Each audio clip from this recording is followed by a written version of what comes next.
வணக்கம். Today market updates பார்க்கலாமா? April 20, 2026க்கான சந்தை நிலவரங்கள், உலகளாவிய புவிசார் அரசியல் மாற்றங்கள், அப்புறம் நிறுவனங்களோட உள்ளரங்க நகர்வுகள் குறித்த இந்த ஆழமான அலசலுக்கு உங்களை வரவேற்கிறேன். இன்னைக்கு நம்மகிட்ட இருக்கிற தரவுகளை பாத்தீங்கன்னா வெறும் எண்களை தாண்டி மிகப்பெரிய ஒரு பொருளாதார சதுரங்க ஆட்டம் நடந்துட்டு இருக்கிறத உங்களால உணர முடியும். சரி, இன்னைக்கு சந்தை நிலவரத்தோட சுருக்கம் என்ன சொல்லுது?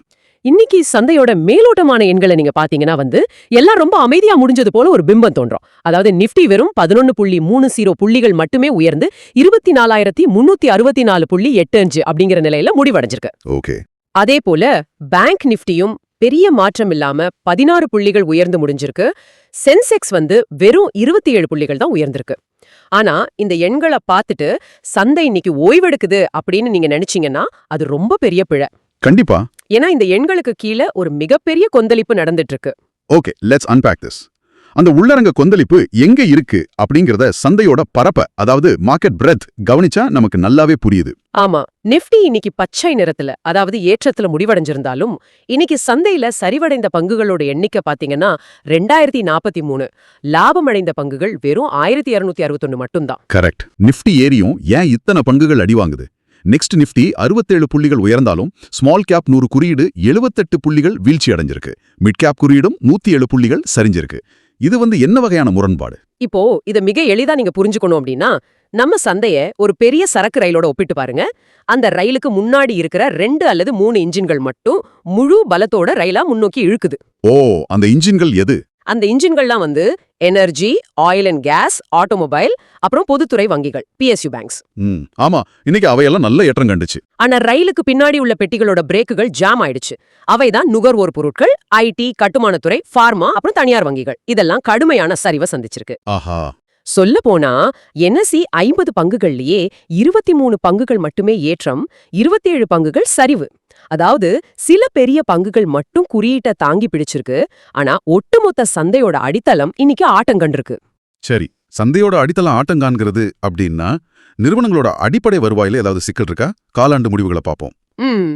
பார்க்கலாம். நெஸ்லே இந்தியா நிறுவனத்தோட 4ஆம் காலாண்டு முடிவுகள் மீதான எதிர்பார்ப்புகள் ரொம்ப வலுவா இருக்கு. அவங்க வருவாய் 13.5% உயர்ந்து 6250 கோடி ரூபாயாகவும், லாபம் 998 கோடி ரூபாயாகவும் இருக்கும்னு எதிர்பார்க்கப்படுது. அது ஒரு நல்ல நம்பர். அவங்களோட மார்ஜின் 25.2% விரிவடையும்னு கணிச்சிருக்காங்க. இது ஒரு பக்கம். இன்னொரு பக்கம் பாத்தீங்கன்னா பேங்க் ஆஃப் மகாராஷ்டிரா, இவங்களோட லாபம் 1493 கோடி ரூபாயிலிருந்து இப்போ 2015 கோடி ரூபாயாக அதிகரிச்சிருக்கு. ஆமா, இயர் ஆன் இயர் நல்ல வளர்ச்சி. கிராஸ் NPA எனப்படும் மொத்த வாரா கடனும் 1.45% குறைஞ்சிருக்கு. லாபம், வட்டி வரம்பு எல்லாமே அதிகரிச்சிருக்கு. உண்மைதான். லாபம் 2015 கோடியாக உயர்ந்திருக்கிறது ஒரு மிகப்பெரிய வளர்ச்சி தான். Here's where it gets really interesting. லாபம் அதிகரிச்சிருக்கு சரி, ஆனா பேங்க் ஆஃப் மகாராஷ்டிராவோட தவணை தவறிய கடன்கள், அதாவது அந்த ஸ்லிப்பேஜஸ் 12% அதிகரிச்சு 841 கோடி ரூபாயா இருக்கு. ஸ்லிப்பேஜ் விகிதமும் 1.25% உயர்ந்திருக்கு. புதிதா வாராக்கடனா மாறும் கடன்களோட அளவு அதிகரிக்கும் போது லாபத்தை மட்டும் பார்த்துட்டு வங்கி பாதுகாப்பா இருக்குன்னு நீங்க எப்படி முடிவுக்கு வர முடியும்? இது ஒரு பெரிய எச்சரிக்கை மணி இல்லையா? ஒரு நிமிஷம், நீங்க அவசரப்பட வேண்டாம். இதை நாம இன்னும் கொஞ்சம் ஆழமா பார்க்கணும். நீங்க சொல்ற மாதிரி புதிய வாராக்கடன்களோட அளவு அதிகரிச்சிருக்கிறது ஒரு நெகட்டிவ் செய்தி தான். நான் இல்லன்னு சொல்லல. அப்புறம் எப்படி அது நல்ல ரிசல்ட் ஆகும்? ஏன்னா வங்கிகளோட நிதி ஆரோக்கியத்தை வெறும் அந்த ஸ்லிப்பேஜை வச்சு மட்டும் நம்ம கணக்கிட முடியாது. இதுலதான் கிரெடிட் காஸ்ட் அப்படிங்கிற ஒரு முக்கியமான காரணி வருது. பேங்க் ஆஃப் மகாராஷ்டிராவோட கிரெடிட் காஸ்ட் 0.97%லிருந்து 0.91% மேம்பட்டிருக்கு. காஸ் அப்படிங்கறத வங்கியோட ஒரு எமர்ஜென்சி ஃபண்ட் போல நீங்க நினைச்சுக்கோங்க. தான் கொடுத்த கடன்கள்ல சிலது கண்டிப்பா திரும்ப வராதுன்னு வங்கிக்கு நல்லாவே தெரியும். அதுக்காக வர லாபத்துல இருந்து ஒரு குறிப்பிட்ட தொகையை முன்கூட்டியே ஒதுக்கி வைப்பாங்க. ஓஹோ. பேங்க் ஆஃப் மகாராஷ்டிராவை பொறுத்த வரைக்கும் சில கடன்கள் புதிதா சிக்கலா மாறினாலும் அதை சமாளிப்பதற்கான அந்த எமர்ஜென்சி ஃபண்டை அவங்க ஏற்கனவே போதுமான அளவு நிரப்பி வச்சுட்டாங்க. அதாவது வாரா கடன்களை சமாளிக்கிற திறன் முன்னை விட இப்போ வலுவா இருக்கு. எக்ஸாக்ட்லி. அதனாலதான் அவங்களோட சொத்து மீதான வருமானம் ரொம்ப ஸ்திரமா இருக்கு. ஒரு சின்ன பள்ளத்துல சக்கரை இறங்குனாலும் வங்கியோட ஷாக் அப்சார்பர் மிக வலுவா இருக்குன்னு அர்த்தம். அருமை. அந்த எமர்ஜென்சி ஃபண்ட் லாஜிக் இப்போ ரொம்ப தெளிவா புரியுது. சரி, பாரம்பரிய வங்கிகள் லாபத்தை நிர்வகிக்கிறது ஒரு புறம் இருக்கட்டும். சரி, இந்த முதலீடுகள் எல்லாம் இப்ப எந்த திசையை நோக்கி நகருது அப்படின்னு பாத்தீங்கன்னா அது செயற்கை நுண்ணறிவு, அதாவது AI மற்றும் கிளவுட் தொழில்நுட்பம் தான். ஆனா இங்க ஒரு பெரிய முரண்பாடு இருக்கு. என்ன முரண்பாடு? E2E நெட்வொர்க்ஸ் நிறுவனத்தோட 4வது காலாண்டு முடிவுகளை பாருங்க. லாபம் வந்து 52.7% சரிஞ்சு வெறும் 6.44 கோடி ரூபாயா இருக்கு. ம் ஆனா வருவாய் 185.7% பிரம்மாண்டமா உயர்ந்து 95 கோடி ரூபாயா இருக்கு.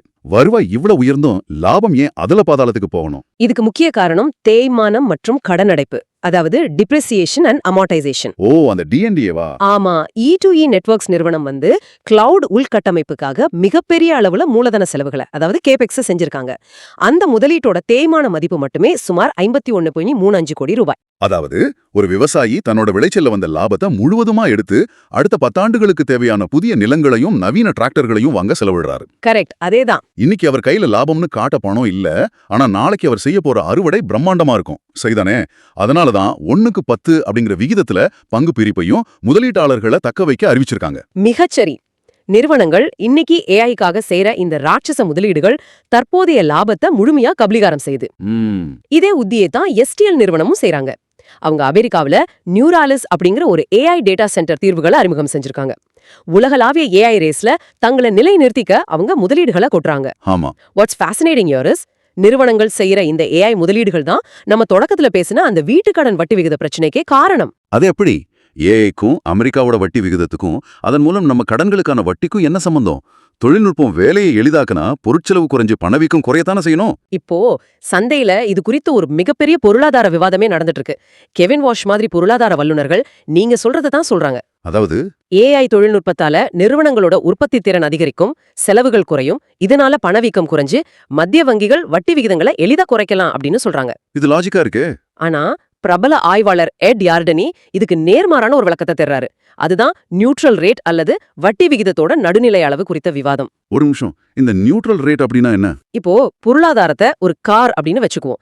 வட்டி விகிதம் தான் அந்த காரோட ஆக்சிலரேட்டர் மற்றும் பிரேக். வட்டி குறைக்கப்பட்டா கார் வேகமா போகும், அதாவது பணவீக்கம் கூடும். சரி. வட்டி உயர்த்தப்பட்டா கார் மெதுவா போகும், வளர்ச்சி பாதிக்கும். ஆனா பணவீக்கத்தையும் தூண்டாம அதே சமயம் பொருளாதார வளர்ச்சியையும் தடுக்காம கார் ஒரு சீரான வேகத்துல செல்ல ஒரு குறிப்பிட்ட வட்டி விகிதம் தேவைப்படும் இல்லையா? ஆமா, கண்டிப்பா. அதுதான் நியூட்ரல் ரேட். இடன் ஆடனி என்ன சொல்றாருன்னா, இந்த AI புரட்சியால E2E, STL மாதிரி நிறுவனங்கள் புதிய டேட்டா சென்டர்கள், சிப்புகள்னு பில்லியன் கணக்குல முதலீடு பண்றாங்க. ஓஹோ. இதனால உலக சந்தையில மூலதனத்துக்கான தேவை அசுர வேகத்துல அதிகரிக்குது. பணத்துக்கான தேவை அதிகரிக்கும் போது பணத்தோட விலையான வட்டி விகிதமும் இயல்பாகவே அதிகரிக்கத்தானே செய்யும். ஆஹா, அப்படியானா ஏஐயால உருவாகும் அதீத மூலதன தேவையால இந்த நியூட்ரல் ரேட் இன்னும் மேலே செல்லும். நாம எதிர்பார்த்த வட்டி குறைப்பு நடவடிக்கைகள் இப்போதைக்கு வராது. எக்ஸாக்ட்லி. வட்டி குறைஞ்சாதான் இந்திய சந்தைக்கு அந்நிய முதலீடுகள் வரும்னு காத்திருந்தவங்களுக்கு இது வந்து ஒரு மிகப்பெரிய ஏமாற்றம் தான். ஆமா, வட்டி விகிதங்களை மத்திய வங்கிகள் மீறி குறைச்சா அது சந்தையில வெறும் யூக வணிகத்தை மட்டுமே உருவாக்கும் அப்படின்னு எட் யார்டனி ரொம்ப தெளிவா எச்சரிக்கிறாரு. இந்த ஏஐ முதலீடுகள் வெறும் மென்பொருள் கிளவுட்ல நடக்கிற விஷயம் மட்டும் கிடையாது.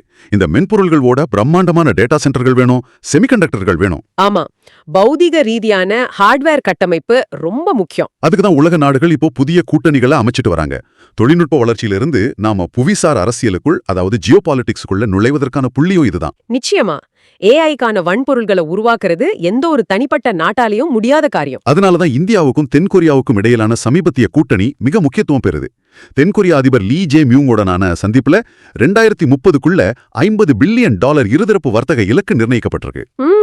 செமிகண்டக்டர், சுத்தமான எரிசக்தி, அப்புறம் மிக முக்கியமா AI, இதுல எல்லாம் ஒப்பந்தங்கள் தயாராகி வருது. ஆமா. தென்கொரியா அதிபர் லீ என்ன சொல்லியிருக்காருன்னா, இந்தியாவோட AI திறனும் தென்கொரியாவோட உற்பத்தி திறனும் இணைந்து மாபெரும் சக்தியை உருவாக்கும் அப்படின்னு சொல்லியிருக்காரு. இது வெறும் வார்த்தைகள் கிடையாது. இந்த ஒப்பந்தத்தோட நேரடி பலனை இந்திய நிறுவனங்கள் கண்டிப்பா அனுபவிக்க போறாங்க. எந்த துறையில முக்கியமா? குறிப்பா கப்பல் கட்டும் துறையில. ஏன்னா தென்கொரியா இதுல உலக அளவிலேயே ஒரு ஜாம்பவான்.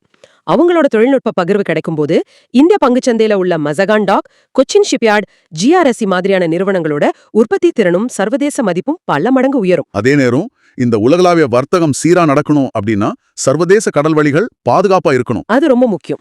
ஆனா புவிசார் அரசியல்ல பதற்றங்கள் தனிந்த பாடில்ல. ஹார்முஸ் வளைகுடா விவகாரத்தை எடுத்துக்குவோம். இங்கே நாம எந்த தரப்பையும் ஆதரிக்காம செய்திகளோட அடிப்படையில மட்டுமே இத பார்க்க போறோம். சரி. பாகிஸ்தான் ராணுவ தளபதி முனீர் அமெரிக்க முன்னாள் அதிபர் ட்ரம்ப் கிட்ட பேசியிருக்கிறதா தகவல்கள் வந்திருக்கு. ஈரானுடனான பேச்சுவார்த்தைக்கு அமெரிக்காவோட தடை கட்டுப்பாடுகள் தடையா இருக்குன்னு அவர் சொல்லியிருக்காரு. ஓ. இத ட்ரம்ப் பரிசீலிக்கிறதாவும் கூறப்படுது. மறுபுறம் சீன அதிபர் உடனடியாக ஒரு போர் நிறுத்தத்தை கோர்றாரு. ரஷ்யா நாங்க மத்தியஸ்தம் செய்ய தயார் அப்படின்னு சொல்றாங்க. ம் ஈரானும் அமைதி பேச்சுவார்த்தைகளுக்கு சாதகமா இருக்கிறதாவும் தெஹ்ரான்ல விமான நிலையங்கள் மீண்டும் திறக்கப்பட்டிருக்கிறதாவும் செய்திகள் சொல்லுது. இந்த ஹார்மோஸ் வளைகுடா ஏன் இவ்ளோ முக்கியம்னு நீங்க கேட்கலாம். உலகத்தோட மொத்த எண்ணெய் வர்த்தகத்துல ஒரு பெரும் பகுதி இந்த குறுகிய கடல்வழி பாதையின் மூலமாக தான் நடக்குது. ஆமா, இன்னைக்கு ஒரு எண்ணெய் கப்பல் அப்புறம் 2 ரசாயன கப்பல்கள் ஹார்மோஸ் வழியா பாதுகாப்பா சென்றிருக்கு அப்படிங்கிறது சற்று நிம்மதி அளிக்கும் விஷயம்தான். இது தவிர G20 நாடுகள் உணவு மற்றும் உர பாதுகாப்பு குறித்தும் விவாதிக்க இருக்காங்க. So what is this all mean? ரூபாயோட மதிப்பு இன்னைக்கு 93.21 அப்படிங்கிற மிக குறைந்த நிலையை எட்டியிருக்கே. இந்த வளைகுடா பதற்றமும் எண்ணெய் விலையும் தான் இந்திய பொருளாதாரத்தை அச்சுறுத்துதா? If we connect this to the bigger picture, உலக வர்த்தகத்துல ஏற்படும் எந்த ஒரு பதற்றமும் கச்சா எண்ணெய் விலையை கண்டிப்பா உயர்த்தும். இந்தியா தன் தேவைக்கான எண்ணெயில 80% மேலே இறக்குமதி தான் செய்யுது. ஆமா, அது நமக்கு பெரிய சுமை. எண்ணெய் விலை ஏறினா நாம அதிக டாலர்களை கொடுத்து அதை வாங்கணும். டாலருக்கான தேவை அதிகரிக்கும் போது இயல்பாகவே நம்ம ரூபாயோட மதிப்பு வீழ்ச்சியடையும் இல்லையா? இது இறக்குமதி செய்யற இந்திய நிறுவனங்களுக்கு பெரு நஷ்டத்தை ஏற்படுத்தும். ஓஹோ, இதனாலதான் இந்திய ரிசர்வ் வங்கி இன்னைக்கு உடனடியா ஃபாரெக்ஸ் டெரிவேட்டிவ் விதிகள்ல மாற்றங்களை கொண்டு வந்திருக்காங்களா? ஆமா. இந்த டெரிவேட்டிவ் அப்படின்னா என்ன? இது எப்படி நிறுவனங்களை காப்பாத்துது? டெரிவேட்டிவ் அப்படிங்கறது ஒரு விலை உத்தரவாத காப்பீடு போல நீங்க நினைச்சுக்கலாம். இப்போ ஒரு இந்திய நிறுவனம் அடுத்த மாசம் $1 மில்லியன் கொடுத்து ஒரு பொருளை வாங்கணும்னு வச்சுக்குவோம். சரி. அடுத்த மாசம் டாலரோட மதிப்பு இன்னும் உயர்ந்துட்டா என்ன பண்றது அப்படிங்கிற பயம் அந்த நிறுவனத்துக்கு இருக்கும். அதனால அவங்க இன்னைக்கு இருக்கிற விலையிலேயே டாலரை வாங்கிக் கொள்ள ஒரு ஒப்பந்தம் போடுவாங்க. இதுதான் ஃபாரெக்ஸ் டெரிவேட்டிவ். ஓ, இது ஒரு நல்ல விஷயம் தானே. இது உண்மையிலேயே நிறுவனங்களை பாதுகாக்க உருவாக்கப்பட்ட ஒரு கருவிதான். ஆனா பல யூக வணிகர்கள், அதாவது ஸ்பெகுலேட்டர்ஸ், கையில எந்த உண்மையான வர்த்தக தேவையும் இல்லாம வெறும் டாலர் ரூபாய் விலை மாற்றத்தை வச்சு லாபம் பார்க்க இந்த ஒப்பந்தங்கள்ல ஈடுபடுறாங்க. அட பாவமே. இந்த யூக வணிகர்களால தான் ரூபாய் மதிப்பு இன்னும் வேகமா சரியுது.